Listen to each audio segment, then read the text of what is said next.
बेटे, आप दोनों को गिफ्ट में क्या चाहिए? मुंबई जा रहे लोकनाथ ने अपनी बच्चियों पलक और महक से पूछा। 12 साल की पलक बोली, पापा आप मेरे लिए एक दुपट्टे वाला सूट लाना। मुझे किताबें पढ़नी है पापा। आप मेरे लिए फोटो वाली किताब लाना। 7 साल की महक ने भी अपनी फरमाइश रखी। अच्छा, ले आऊंगा। अब बताओ, मेरे पीछे से मम्मी को परेशान तो नहीं करोगे? नहीं पापा, मैं तो काम में मम्मी की हेल्प करूंगी। मैं भी खूब सारी पेंटिंग बनाऊंगी। मम्मी को बिल्कुल तंग नहीं करूंगी।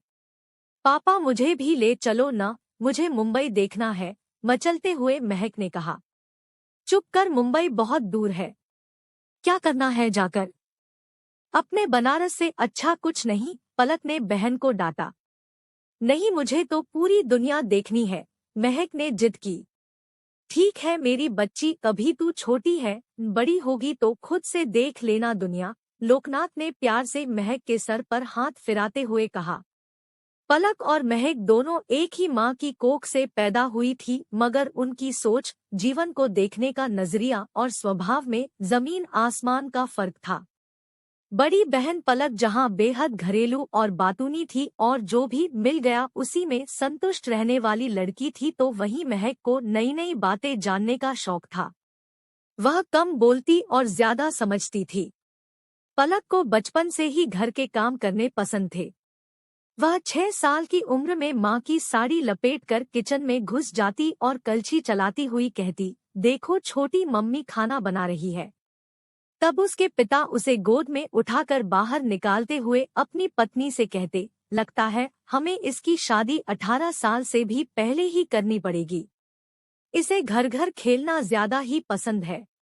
18 तो नहीं, लेकिन 23 साल की होते होते पलक ने शादी की सहमति दे दी और एक बड़े बिजनेसमैन से उसकी अरेंज मैरिज दी गई। इधर महक बड़ी बहन के बिल्कुल विपरीत शादी ब्याह के नाम से ही कोसों दूर भागती थी। उसे ज्ञान विज्ञान और तर्क वितर्क की बातों में आनंद मिलता। वह जीवन में दूसरों से अलग कुछ करना चाहती थी। जॉब करके आत्मनिर्भर जीवन जीना चाहती थी। जल्द ही उसे एक एडवर्टाइजिंग कंपनी में कॉपी एडिटर जॉब भी लग गई। वक्त गुजरता गया। पलक अब तक 32 साल की हो चुकी थी, मगर जब भी घर वाले शादी की बात उठाते वह कोई न कोई बहाना बना देती। शादी में कोई दिलचस्पी नहीं दिखाती। इस बीच एक एक्सीडेंट में उसके मम्मी पापा की मौत हो गई। यह वक्त महक के लिए बहुत कठिन गुजरा। अब उसे खुद को अकेले संभालना था। शुरू में तो कुछ समय तक वह पलक के घर में रही, पर बहन की ससुराल में ज्यादा लंबे समय तक रहना अजीब लगता है, इसलिए वह अपने घर लौट आई और अकेली रहने लगी। अकेले रहने की आदी न होने के कारण उसे शुरू में अच्छा नहीं लगता। रिश्तेदार बहुत से थे, मगर सब अपने जीवन में व्यस्त थे, इसलिए समय के साथ उसने ऐसे ही जीने की आदत डाल ली। माँ बाप की मौत ने उसके अंदर गहरा खालीपन भर दिया था। यह ऐसा समय था जब वह खुद को अंदर से कमजोर महसूस करने लगी थी। ऐसे में उसे पलक का सहारा था। पलक उसे सपोर्ट देती थी, मगर यह बात कहीं न कहीं पलक के घरवालों को अखरती थी। उसके जीजा नवीन पलक से अक्सर कहा करते, तुम्हारी बहन शादी क्यों नहीं करती? क्या जिंदगी भर तुम्हारा आंचल पकड़ कर चलेगी? समझाती क्यों नहीं कि बिना शादी के जीना बहुत कठिन है? तब पलक हंस कर कहती, मैंने उसे आंचल पकड़ाया ही कहाँ है। वैसे भी उसे जो करना होता है वही करती है। मेरे समझाने का कोई फर्क नहीं पड़ने वाला। अकेली लड़की की जिंदगी में परेशानियां कम नहीं आती। लोगों की बुरी नजरों से खुद को बचाते हुए अपने दम पर परिस्थितियों का सामना करना महक धीरे धीरे सीख रही थी। उस दिन महक ऑफिस से घर लौटी तो तबीयत काफी खराब लग रही थी। बुखार नापा तो 102 डिग्री बुखार था। कुछ करने की हिम्मत नहीं हो रही थी। वह क्रोसिन खा कर सो गई। अगले दिन बुखार और भी ज्यादा बढ़ गया। उसे डॉक्टर के पास जाने की भी हिम्मत नहीं हो रही थी। तब उसने पलक को फोन लगाया।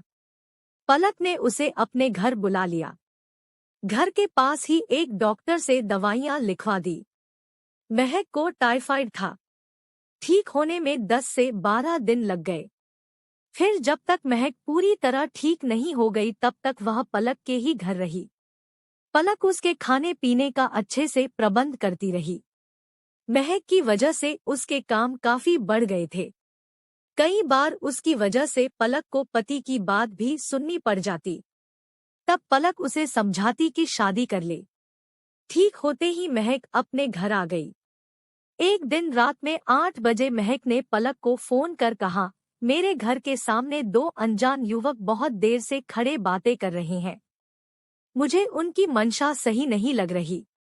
बार बार मेरे ही घर की तरफ देख रहे हैं। ऐसा कर तू सारी खिड़कियां दरवाजे बंद कर और लाइट ऑफ करके सोने का नाटक कर। वे खुद चले जाएंगे, पलक ने सलाह दी। उस दिन तो किसी तरह मामला निपट गया, मगर अब यह रोज की दिनचर्या बन गई थी। लड़के उसके घर की तरफ ही देखते रहते। पलक को असहज महसूस होता। वह घर से निकलती तब भी वे लड़के उसे घूरते रहते। कुछ समय से वह वर्क फ्रॉम होम कर रही थी, मगर आस पड़ोस में काफी शोरगुल होता रहता था, इसलिए वह ठीक से काम नहीं कर पाती थी। उसके घर के ऊपरी फ्लोर पर नया परिवार आया था। ये लोग हर 2 से 4 दिन के अंतर पर घर में कीर्तन रखवा देते। माइक लगाकर घंटों भजन गाए जाते। कीर्तन और घंटियों की आवाजें सुन-सुनकर उसके दिमाग की नसें हिल जाती। तब उसने तय किया कि वह घर शिफ्ट कर लेगी, मगर जल्दी ही उसे समझ आ गया कि अकेली लड़की के लिए अपनी पसंद का फ्लैट खोजना भी इतना आसान नहीं है। उसने 2 से 3 सोसाइटीज पसंद की जहां उसने घर लेने की कोशिश की तो पता चला कि वहां बैचलर्स को घर नहीं दिया जाता। इस बात को लेकर महक कई दिनों तक परेशान रही। उसकी परेशानियों के मद्देनजर उसके जीजा एक ही बात कहते, शादी कर लो, जीवन में आ रही सारी समस्याएं दूर हो जाएंगी। पलक भी उसे समझाती, अकेले रहने में समस्याएं तो आएंगी ही। हम हर समय तुम्हारी मदद के लिए खड़े नहीं रह सकते। अपना परिवार बनाओ और चैन से रहो। देख मैं कितनी निश्चिंत हूँ। जो भी चिंता करनी होती है वह तेरे जीजा करते हैं। यह बात तो महक को भी समझ आती थी, मगर वह ऐसे ही किसी से शादी करने को तैयार नहीं थी।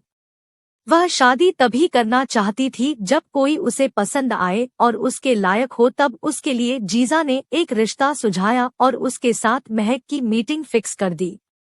वह लड़का महक के जीजा के पुराने जान पहचान का था, इसलिए वह चाहते थे कि महक शादी के लिए हाँ कह दे।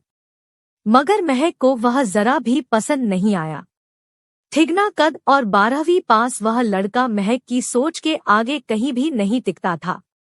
भले ही उस लड़के के पास धन दौलत और शानो शौकत की कोई कमी नहीं थी।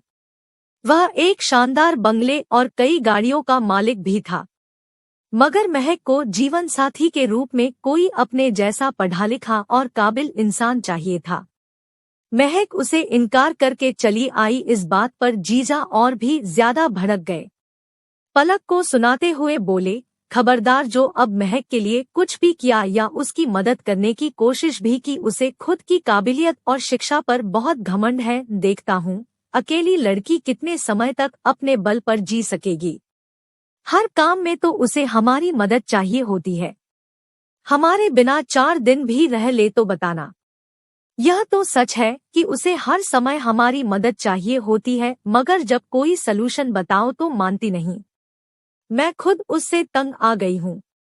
इसके बाद दोनों पति पत्नी ने तय कर लिया कि वह महक को अपनी जिंदगी से दूर रखेंगे। इस बात को 4 से 6 महीने बीत गए। पलक ने महक को खुद से दूर कर दिया था। महक सब समझ रही थी, मगर उसने हिम्मत नहीं हारी और अपनी जंग जारी रखी। एक दिन पलक ने रोते हुए फोन किया, महक, तेरे जीजा जी का एक्सीडेंट हो गया है। वे छत से गिर गए हैं। सिर पर चोट आई है। खून बह रहा है। मुझे तो कुछ सूझ नहीं रहा कि क्या करूं। निक्कू भी एग्जाम देने गया हुआ है और गोकुल नौकर 2 दिन से आ ही नहीं रहा। घर में कोई नहीं है। पापा जी भी जानती ही है, पैरों में तकलीफ की वजह से चल नहीं सकते। कोई नहीं पलक दी, मैं आ रही हूँ। महक ने बहन को हिम्मत दी। बिजली की सी फुर्ती से महक घर से निकली। रास्ते में ही उसने एम्बुलेंस वाले को फोन कर दिया था। आनन फानन में उसने एम्बुलेंस में जीजा को हॉस्पिटल पहुंचाया। पलक से उसने इंश्योरेंस के कागजात भी रखने को कह दिया था। हॉस्पिटल पहुंचते ही उसने जीजा को एडमिट कराने की सारी प्रक्रिया फटाफट पूरी कराई और उन्हें एडमिट करा दिया। बड़े से बड़े डॉक्टरों से बात कर अच्छे इलाज का पूरा प्रबंध भी करा दिया। कुछ देर में जीजा को होश आ गया। माथे पर गहरी चोट लगी थी, सो सर्जरी करनी पड़ी। इस बीच पलक ने बताया कि इंश्योरेंस वालों ने किसी वजह से क्लेम कैंसिल कर दिया है। महक तुरंत सारे कागजात लेकर भागी और सब कुछ सही करके ही वापस लौटी। महक के प्रयासों से सब कुछ अच्छे से निबट गया। कुछ दिन हॉस्पिटल में रखकर जीजा को अस्पताल से छुट्टी दे दी गई। जीजा इतने दिनों में महक को बाहर भीतर की सारी जिम्मेदारियां निभाते देख काफी प्रभावित हो गया था। पलक भी अपनी बहन की तारीफ किए बगैर नहीं रह सकी। सच महक, अब मुझे यकीन हो गया है कि तू अकेले भी खुद को बहुत अच्छे से संभाल सकती है। अकेली होकर भी तू कमजोर नहीं है, खुद में पूर्ण है। दीदी, जिंदगी में एक पल ऐसा जरूर आता है जब कोई भी इंसान खुद को अकेला या कमजोर महसूस करता है।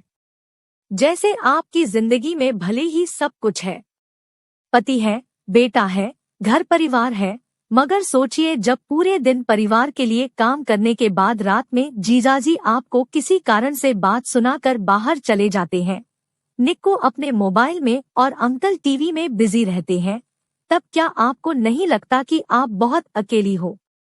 इसी तरह मुझे भी कभी कभी लगता है कि मैं बहुत अकेली हूँ, मगर जब चुनौतियों को हराकर कुछ अच्छा करती हूँ तो दिल का खालीपन भर जाता है।